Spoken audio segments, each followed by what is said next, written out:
Hi, I'm Veronica Rogers, and welcome to the Players Theater here in Sarasota for the first look at the play Not Our Time with local hometown hero Henry Lawrence. So stay tuned, and we'll be back.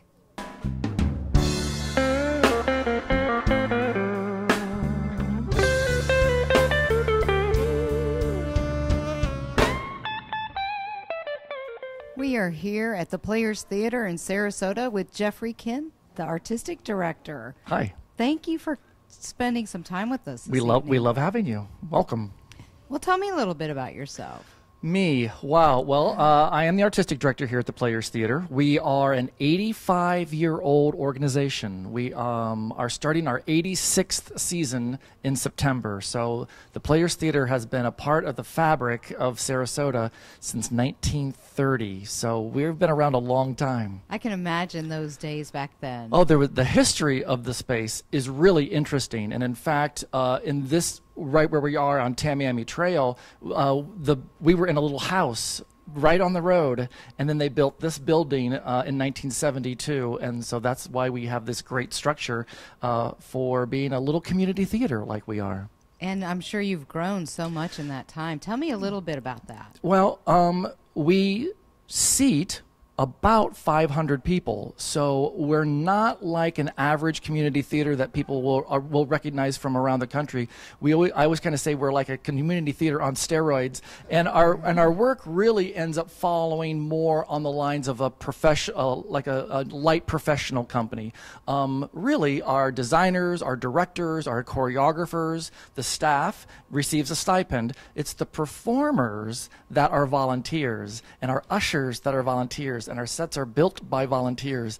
So really, we consider ourselves part of that fabric because we don't hire out to other states, or we don't go to New York City for our talent.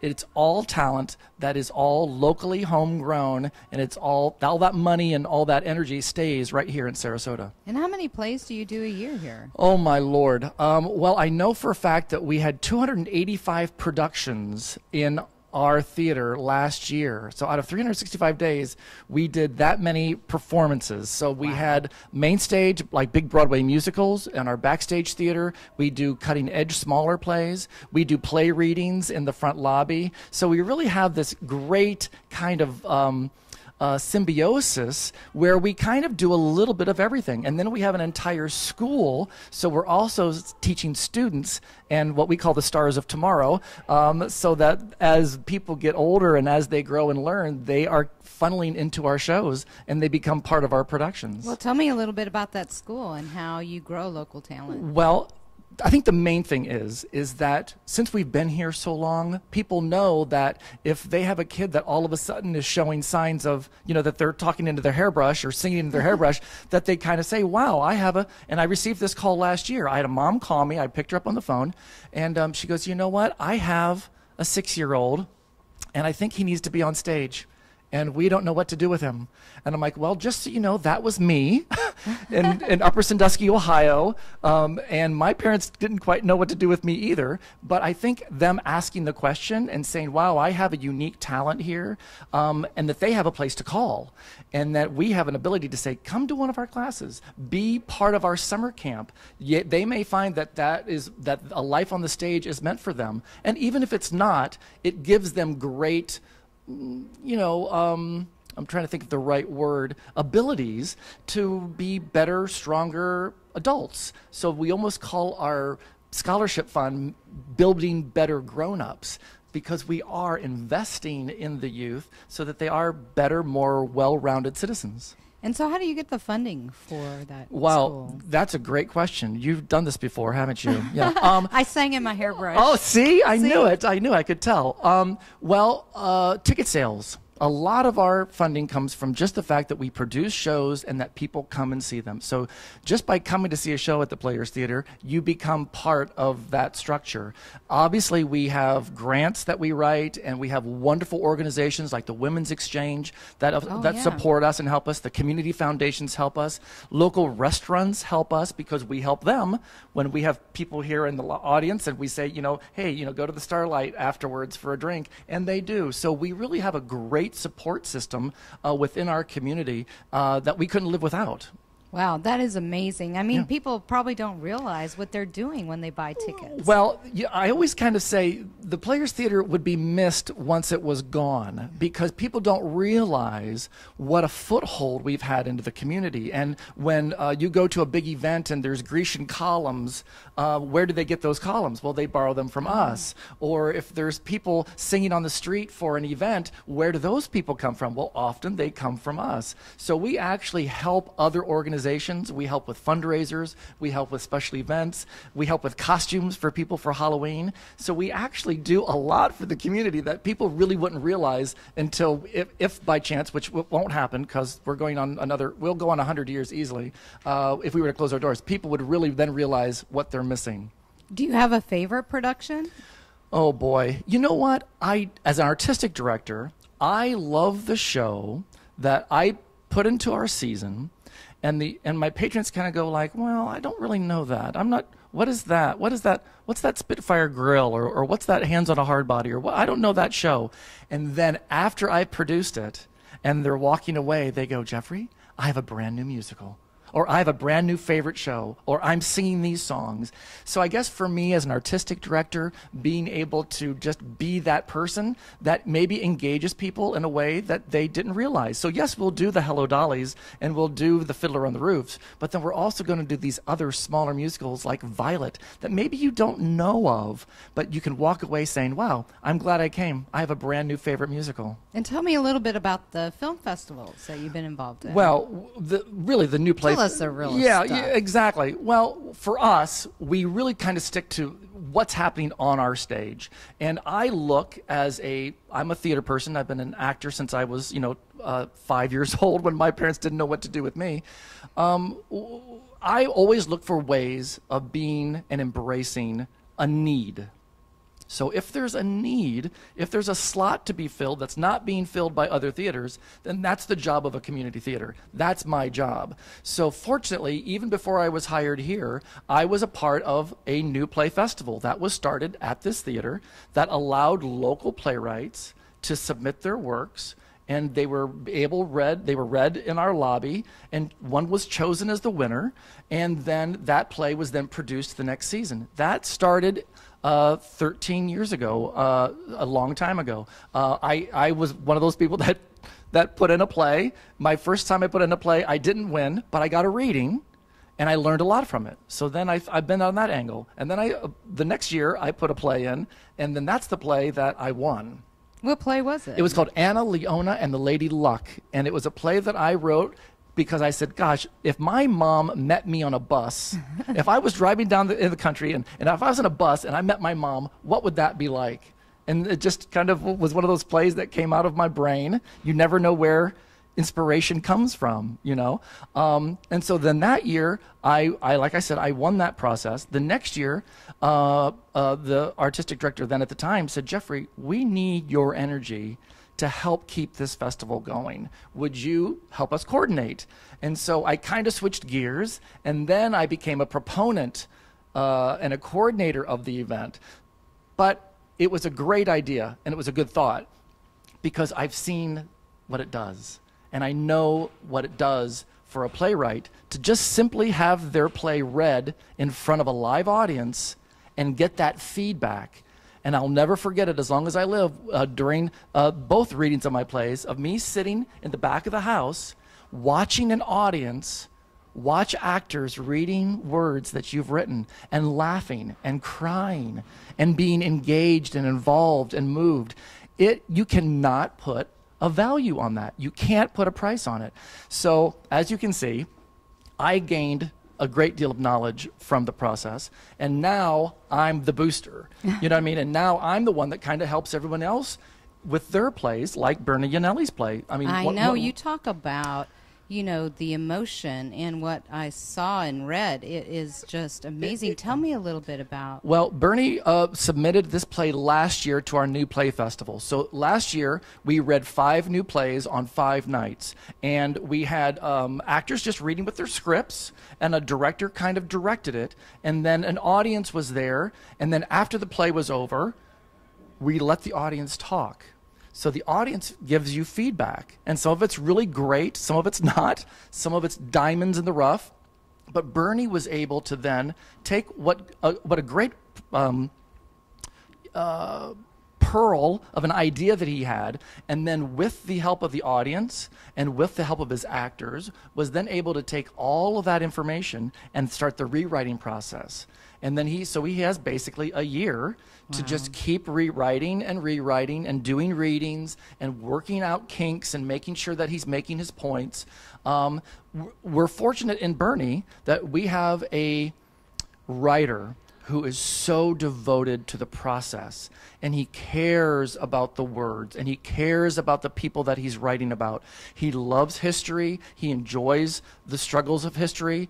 I love history as well, but when I look at a piece like Not Our Time, I think of how far have we gone, and what does this play set in 1969 have to do with where we are in 2015? And it's pretty amazing. It's somewhat sad because you would think that we would have gotten farther, but that's what theater does. That's what theater's for. It's to make that correlation and have an audience come in and just maybe learn something. So what would you like people to take away from this play? History repeats itself is the obvious thing, because if we aren't learning and if we aren't opening up our hearts and our brains to other ideas, other cultures, other people, to have empathy for them, to understand what it's like to walk a mile in somebody else's shoes. I think as a performer, I naturally do that. I have a natural knack for being able to have the feeling of what it's like to maybe be an outsider or somebody that's different from me. And I hope that an audience would do the exact same thing, to be able to walk away from the experience and realize, wow, I didn't know that, or wow, that was unfair. And what can we do with this knowledge that we have right now to fix something that is a problem in our current life or in my current life? Maybe I should vote. Maybe I should volunteer for... How can you make an impact in the society? Exactly. So maybe it might engage people to actually kind of help solve some of our current problems, learning something from 1969. Well, we're so excited about this play, and thank you so much for spending time with us. You are most welcome. You're most welcome. Thanks, Thank you. Jeffrey. Thanks. Woo! Woo! Who's that? Henry. What's up, brother? Hey, we did it, Jay. We did it. Hey, we did it, man. 3 years in a row, we never lost a game for this school. Hey, if we ain't the best team in the state, I don't know what. Man, we ain't just the best team in the state. We're the best team ever. We should get medals or something. Medals? What kind of medals? Gold medals. Gold medals? Man, you know, like the brothers in Mexico at the Olympic Games. Everybody gone? We're all gone, man. Where you been? I was out talking to my mama. She was hugging and crying on me, telling me how proud she was. Yeah, good for you. Hey, sorry, man. I didn't mean to do that. That's all right. I'm sure her mama's proud of me, too. Wherever she is. Hi, we're here with Carol Kleinberg, the director of the play Not Our Time. Not Our Time. Thank you so much for taking time with us this evening, Carol. My pleasure. Well, tell me a little bit about yourself, all your experience Oh, that led you here. We don't have enough time for all my experience. I'm originally from Chicago, and I've been working in theater since I'm 15. Well, actually, even before that, I come from a theater family. My mom was a band singer, and Grandma was the accompanist for Florenz Ziegfeld before he moved to Really? Yeah. Ziegfeld. Yeah, I so- love it. That's one of my favorite movies, The Funny Girl. Oh, mine too. I love it. So I got down to Sarasota because Grandma moved down here, and she did a lot of community theater here, and here I am doing the same old thing Grandma did. Wow. I mean... Except now I'm Grandma. So tell me a little bit about the play and what inspired you to direct this play. Well, I've been working on the play with the playwright, Bernie Yanelli, for about 3 years. And one of the things I do in addition to working as a director is work with playwrights developing new works. So I've been on the ride with Bernie almost from the beginning with this, and it's been a joyride. Well, tell me a little bit about how you work with the playwrights. Oh, my goodness. We do draft after draft, and we talk about the dialogue, and we talk about the characters, and we talk about keep clarity in what the plot line is, and clarity on the character qualities, and if there's anything that along the way has a false note, then Bernie goes back and rewrites, and then we go over the script again, and I think we're on draft 17. And 3 years. Yes, I think we're on draft, pretty sure this is version 17 that we're working with. And it's coming to life soon, It's coming next to life. week. We've done, over the years, we've done small readings in the living room, and then about a year ago we did a full-scale rehearsed reading in town. And then Bernie entered the play in the new play festival here at the Players Theater, and it won. Wow. And Tell me a little bit about that new play festival. It is a wonderful thing I think it's the only thing like, well, I know it is the only thing like it in this area.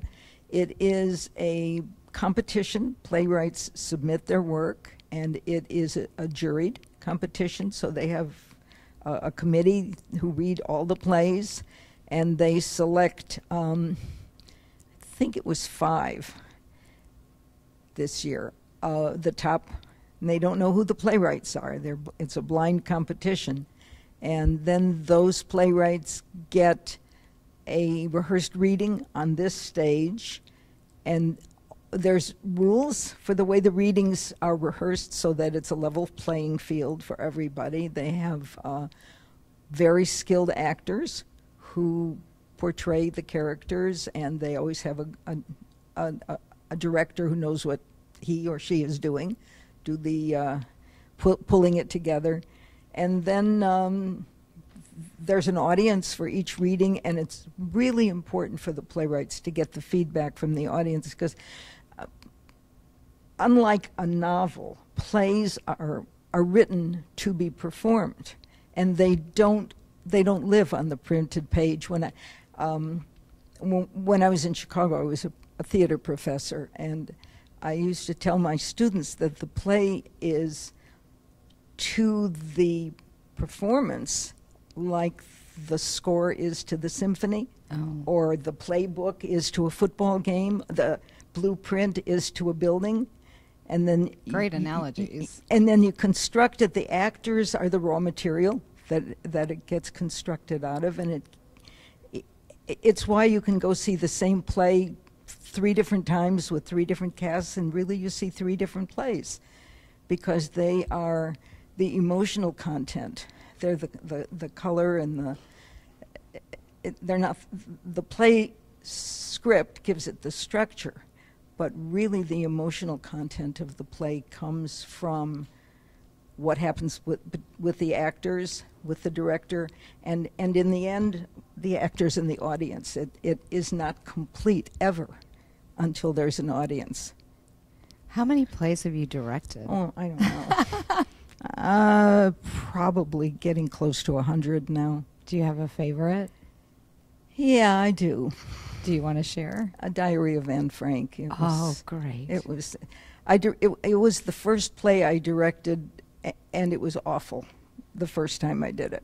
Why is that? Because I didn't know anything. I was dumb and young and not very seasoned, and didn't have the life experience that you really need to do something like that. But the last time I did it, I had a wonderful cast, and I thought, personally, I thought a brilliant production concept. I staged it. I was in England, and I got a hold of a book that had not been published here in the United States, with photographs that Otto Frank took of the girls growing up. And I had an intern from Columbia College in Chicago, a film student, who made basically a PowerPoint program for me. and we ran slides, the images of the girls growing up in pre-show, and then we froze on an image of the annex, and then the lights came up and the annex was there. And then between each of the scenes, we sequenced slides of what was going on outside while they were inside. And then we would freeze on one of the images so that in the scene where they think they hear SS guards outside, you see an SS guard getting out of his car and they're inside. And it was very effective. Powerful Yeah. and emotional. And I had the opportunity to tour the Anne Frank House in Amsterdam, and wow, it is just so powerful. It is. What would you say? I'm sorry. No, I was going to say ahead. what was kind of fun was the last thing that we did was this was in the mid-90s. We sequenced from Serbian refugees in boxcars. The next slide was Isaac Rabin's funeral, and the last slide was the fireman holding that baby in Oklahoma City. And just, I wanted to yank it to now. And it did, and the audience was just, every night, it was just delicious for me. I love that. Tell me, what would you consider your biggest success? I think my biggest success was here. I directed a play called Kiss the Sun, Kiss the Moon for the Banyan Theater Company, and a wonderful cast. And I have had many people come up to me and say, even now, I think about 5 years ago, people come up to me and say that the feeling, the emotion, the power of it stayed with them and remains with them, and that's a very special thing. If you really do a piece of art, if somebody comes into that. Anywhere, if you're going to go to an art museum, if you're going to the theater, you come in here, and when you experience that piece of art, it moves you and changes you, and you're forever changed. Take a little piece of it with you. Right. And same with this play that's And coming this. up. Not Our Time. I mean, powerful story as well. What do you want people to take away from that? It concerns me that it's still happening. It really concerns me that it's still happening. So I want people to have awareness and insight and realization that they can do something, that each of us in our own individual way can impact, that change is possible. For the 3 boys in the play, all of them go through change.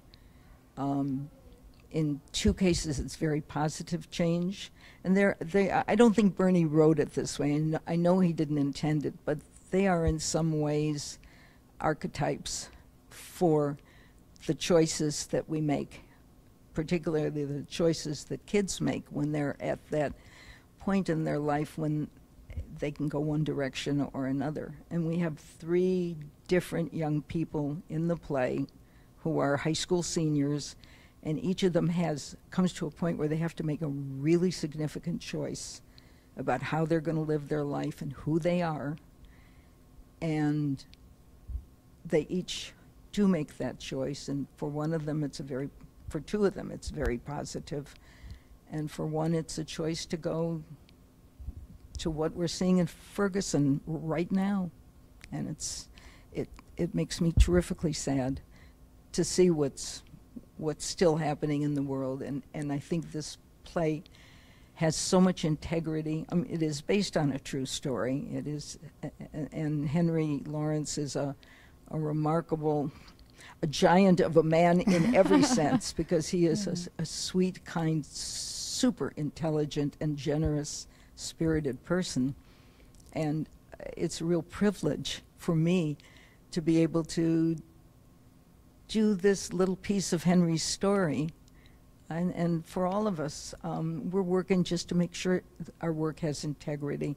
And people don't really think about the little changes that can make a big impact and a big difference in our society today. So we hope people take that message home with them, and we thank you so much for spending time with us this evening, and we're really looking forward to seeing the play. Oh, thank you. I'm looking Thanks, forward Carol. to seeing it too. Thank you. You see the look on Coach's face when we had him up on our shoulders? Nah, I was messing with Chantel and Lydia, setting up a little action for later on. I still ain't figure out which one was going to be my woman tonight. You're some kind of ladies' man, Jet. But first we're celebrating, right? Tonight? Hell yeah, tonight. I ain't letting you back out again. Man, you crazy. I'm going home, taking me a long shower, and I'm getting in. What's the matter with you? Man, I played every down, both sides of the ball. You got the easy job. You know, catching a few passes, scoring a few touchdowns, waving to all your fans. That's because I'm the Jet Man. Yeah, you're the fastest thing I've ever seen, that's for sure. I know what's going on. You sneaking out on me again, ain't you? Sneaking out what? Rumors going around you got something cooking with that hot new English teacher. Who told you that? Tell me now so I can bust in this damn skull. Take it easy, brother. I know I'm just messing with you. I know you're shy with the lady. I ain't shy with no ladies. Come on, man. If I didn't set you up with my cousin, I would have had to been your prom date. And the Jet Man can't be having the ladies questioning his sexuality, if you know what I mean. We are here this evening with the man that made this all possible, Bernard Yanelli, the playwright. Wow, powerful story. Tell me a little bit about what inspired you to write this play. Well, it started about 4 or 5 years ago. I saw a documentary entitled Through the Tunnel that was written and or produced by Charles Clapsidle, Durand Adams, and Charles Williams. And Mr. Clapsidle had actually given me a preview copy, and I saw it, and I was really moved by it. But then I saw it at the Sarasota Film Festival at the Sarasota Opera House, and I was sitting there with my wife, and I literally had tears streaming down my face most of the evening, and she finally said, "What's wrong with you? Why are you crying?" I said, because I teach this stuff. I teach American history and economics and politics at St. Stephen's Episcopal School, and I have a very good understanding, I think, of the civil rights movement, but I didn't really understand it fully until I saw that documentary and heard Henry Lawrence speak and Moody Johnson and others. And I decided that I wanted to write that story as a stage play. And just ironically, the next night I bumped into Henry Lawrence at a blues festival at Kojak's up in Palmetto. And I went up to him and I said, introduced myself, and I'm 5'8", and Henry's about 6'4", and I explained that I'm a history teacher and an amateur playwright, and I said, I'd really like to write this story, and I said, as a sign of good faith, I'm not doing this to make money, but if I make money, I'll give you half. And he looked at me and he said, will you put that in writing? And I looked up at him and said, absolutely. I said, do you think a man my size is going to try to screw over a man your size? So he laughed that big hearty laugh, and we've been friends ever since. And so we've met a number of times for lunch and dinner. He's been to my home, and I got to know Henry in a very personal way about his heroic story. And I felt as though I was getting a portal into the civil rights movement that I, as a teacher and growing up in Connecticut, never would otherwise have. And it was a remarkable gift that he gave me, and it's made me definitely a better teacher, and I hope a better man. So I was very inspired by this documentary, but more particularly by Henry Lawrence's life story, which is a remarkable story. It is, and we talked a little bit earlier about dreams, and you told me about your past 20 years in international business. Tell me a little bit about what brought you here. Well, it's been a long journey. I feel like Odysseus sometimes, just wandering around in the South. I always thought I'd get back to New England, but my wife is from Texas, and so my career started off in New York City. I was an international banker in Tokyo and spent time in London. And after my banking career, I was hired by Chuck E. Cheese to be their strategic planning and franchise director. So I traveled all around the world. So I've had the good fortune to live in Osaka and Tokyo, Japan, London, England, and Jeddah, Saudi Arabia. So it was a great ride. But I always wanted to teach and write and coach. My father died when I was a young boy. And I had some great mentors along the way, especially my high school soccer coach, who was a national coach of the year. We won 2 state titles. And so every day as a teacher, I feel like I'm paying debts, or repaying debts to some of the many mentors I had. And John McVicker was an extraordinary man, and it was almost like a surrogate dad. And I had other teachers and coaches in high school and then in college that always felt like they were looking out for me, even though I might not deserve it. So that's been a great way to live my life as a teacher, because I have a lot of energy for someone my age, and I attribute it to that mindset that I have debts to repay. So I became a teacher 13 years ago, and after my first year teaching, this is in Dallas, Texas, before we moved here, my wife sat me down and said, if you think I'm going to sit by and watch you relive your senior year in high school every year, you are absolutely nuts. But that's pretty much what I've been doing for the last 13 years. So I see my life as a teacher. It's the greatest profession in the world, at least for me. I get to interact with ideas and teenagers all day long. And so I'm at St. Stephen's Episcopal, as I mentioned, which is an amazing school. It's up in Manatee Avenue in Bradenton. And we have such interesting students from all over the world. And to be able to teach and mentor and coach, and get them involved in my writing projects. They're always interested to hearing what's happening, and I'm expecting 100 or more at the performance on Saturday night to see this play. So they know all about this play. Henry Lawrence has been in my classroom. They were a little shocked when he told the story about how he was drinking moonshine at 10 years old in the fields up in South Carolina, so some of them were taken back by that. But Henry's a very real person. I've been to his nightclub act many times. He's a great singer. But his story is really about courage and perseverance, and I think that's what drew me to that story, because I feel as though my life has been perseverance.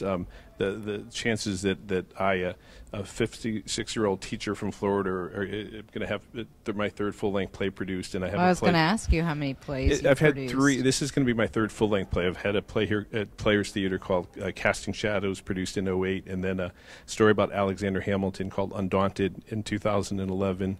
And then when I saw Undaunted on stage, when I saw my first play on stage, I thought, boy, I can do better. So I was a bit disappointed. I thought I knew what I was doing, and I really didn't.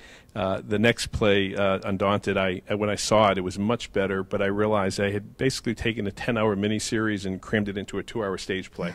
So I thought, okay, better, but I can still do better. And then I started this story, and the process is very nonlinear. I write for a month or two, and then I'll put it on the shelf, and I'll think about it. I'll do a reading at my home, bring in different actors and a director. And then I met Carol Kleinberg, who's an extraordinary director. She doesn't miss a trick, and she's so astute in terms of understanding the psychology of each actor. The actor actually playing the roles, but actually the character themselves. And she's been very good for me, because she has such high standards. And so if a line of dialogue is just a little bit clunky, she'll let me know. And she'll say, just go home and rewrite that. You can do better.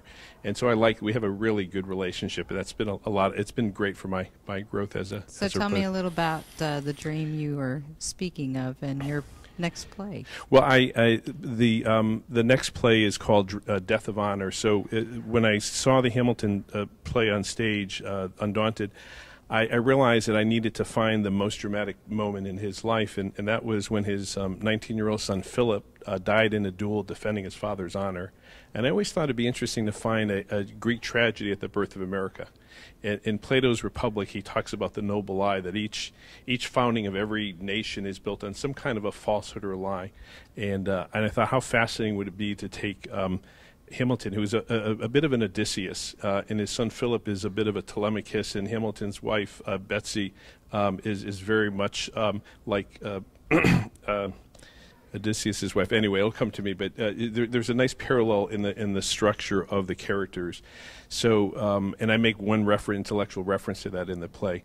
And we did 2 readings of this play up in New York City, and they went very, very well. I got some very positive feedback. I have a producer in New York who's behind this and is raising money. So the odds are against me, but I like my odds.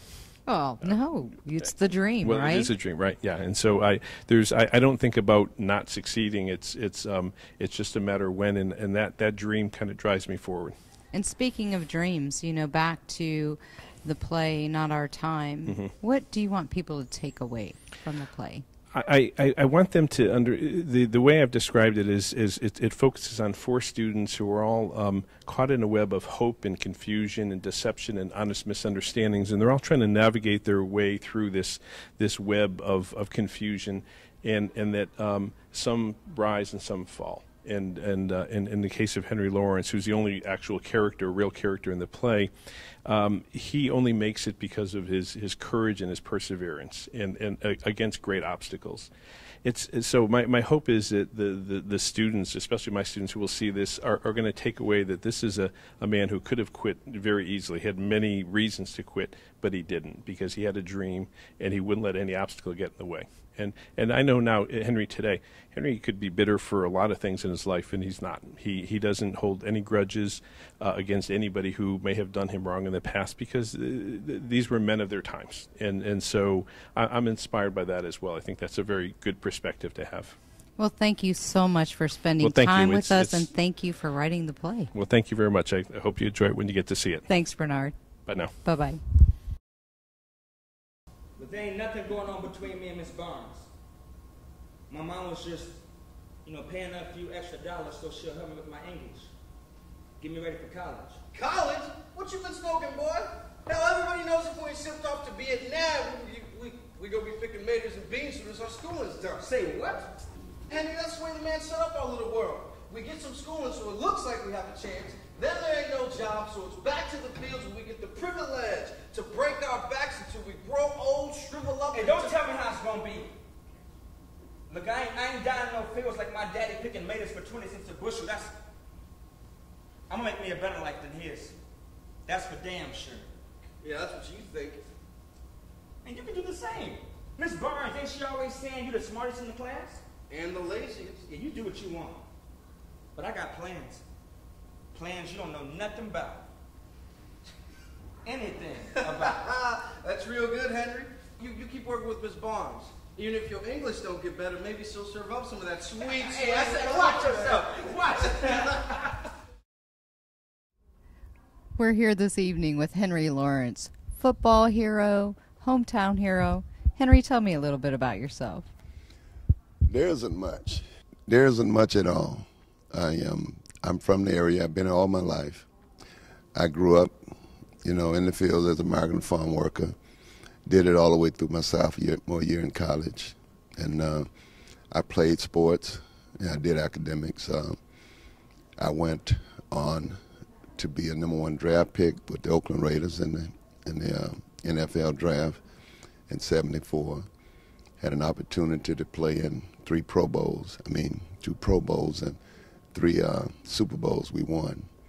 And I played 13 years and went for 14, but a serious eye injury ended it. And so tell me a little bit, the award-winning documentary, Through the Tunnel. I saw that the other day and was so inspired. I had goosebumps and tears. What a story that is. Tell me a little bit about it. Well, I think it just was somewhat of a little of the history of the transformation from Lincoln High, which was the black school in Palmetto for Manatee County, and they closed it in the school year of June '69, and we went to Manatee High, and it just kind of gave an overview of kind of what transpired and the things that happened, but it doesn't give the real whole picture of it, but it does give enough so that you can see that it was a time of difficulty, time of strife, and we endured it. And you did a great job. I mean, looking and just hearing that story was just so amazing to me, what people have gone through and still what we're dealing with today, and that this play that you're doing now, Not Our Time, telling the story about you and life struggles. Tell me a little bit about that. There's so much more, but this stretch the surface. But the thing that really captures me more is the fact that when people do wrong to other people, it's wrong. It doesn't matter what color they are, because of this situation, we felt that it was wrong the way it was done, but we really had no choice in terms of it doing it. So sometimes when things like that happen, one has to decide, what do I do? Do I stop, quit, and do nothing, or do I keep forging ahead? And many of us, we made the choice to keep moving forward. And I moved forward. I pushed hard, and things worked out. But the other part of it is that if you're doing wrong to someone, it doesn't matter about the color, because I've been on both sides of it, not just from a race standpoint, from doing wrong. And when you do people wrong, that karma comes back in some way or another. But because you've done wrong doesn't mean that you quit. What it means is that you've got to change your whole attitude about it, and you got to move forward. And Bernard, talking to him a little bit earlier, he told me the story about how he saw you at a blues festival and chased you down and really wanted you to know about his play. And he said he'd pay you half. Well, we talked about it, even before that. We've got a relationship going, and I think we have some things going, and we'll see what happens, where it goes. But he's an awesome writer, and he also is a playwright and a screenwriter too. And we'll see. Hopefully, some things will develop from it. But the bottom line is that we get an opportunity to see some history in a different manner. You don't get to see it all, but just a basic summary. That's amazing. So tell me, what would you like people to take away from seeing this play? I think that what one can take away from this play is that it doesn't matter how charged the gate, how filled with punishment the scrolls. I am the master of my fate. I am the captain of my soul. And that there's a God above, and he made each and every one of us in his own image. And I think that if we keep moving forward, that God will provide a way. Amen. I'm telling you. Hallelujah. Absolutely.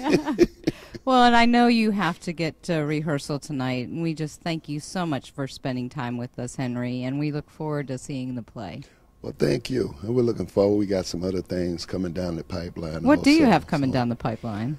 Well, we're getting ready to start rehearsals. I'm going to do the Broadway play Hair with Ben Vereen. He's directed it down at the Venice Theater.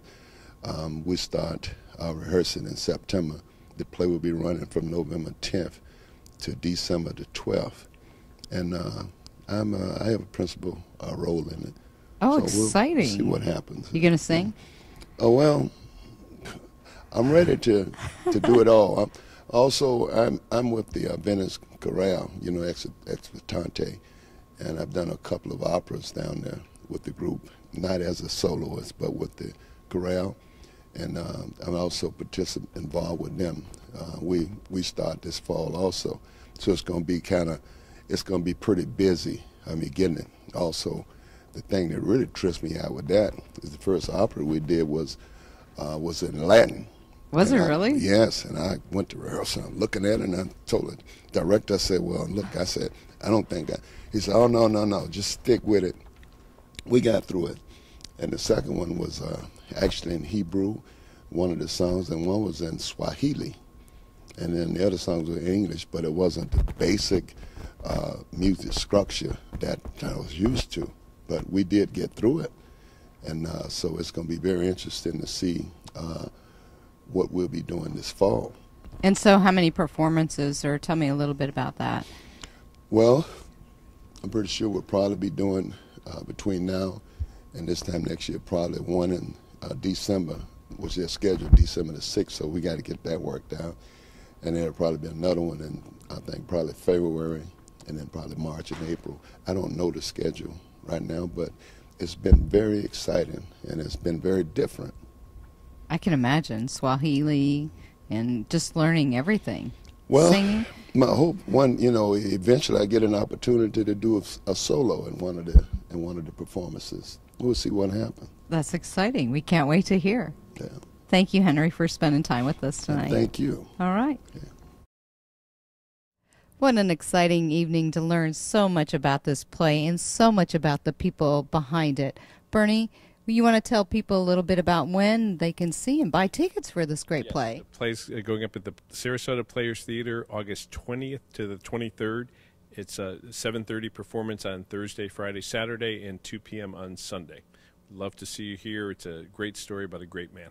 Yeah, and as we heard earlier this evening, those tickets go to the foundation that help educate and bring new actors to life. So, Henry, what would you like to say and have people take away from this play tonight? Well, I like to communicate to them, all of them, is that one monkey don't stop no show. You know, you got to move forward. You know, if at first you don't succeed, then try and try again. And as I grew up learning from my mama, my grandmama, my brothers, my uncles, and a few coaches and other folks, is that you take lemons, if they give it to you, and make lemonade. All right. And Carol, directing this play, tell me a little bit about what you want people to take away from it. Well, first of all, I think it's lemonade. We have an absolutely wonderful cast, and it's I said it before, it's an honor and a privilege to bring Henry's story to the stage, and I'm so appreciative of the players for making this happen. It needs community support. It deserves community support, and if you come and see it, you're going to love it. Well, thank you so much, and please come out and see the play here at the Players Theater in Sarasota. Inspiring stories, great community support. Thank you so much.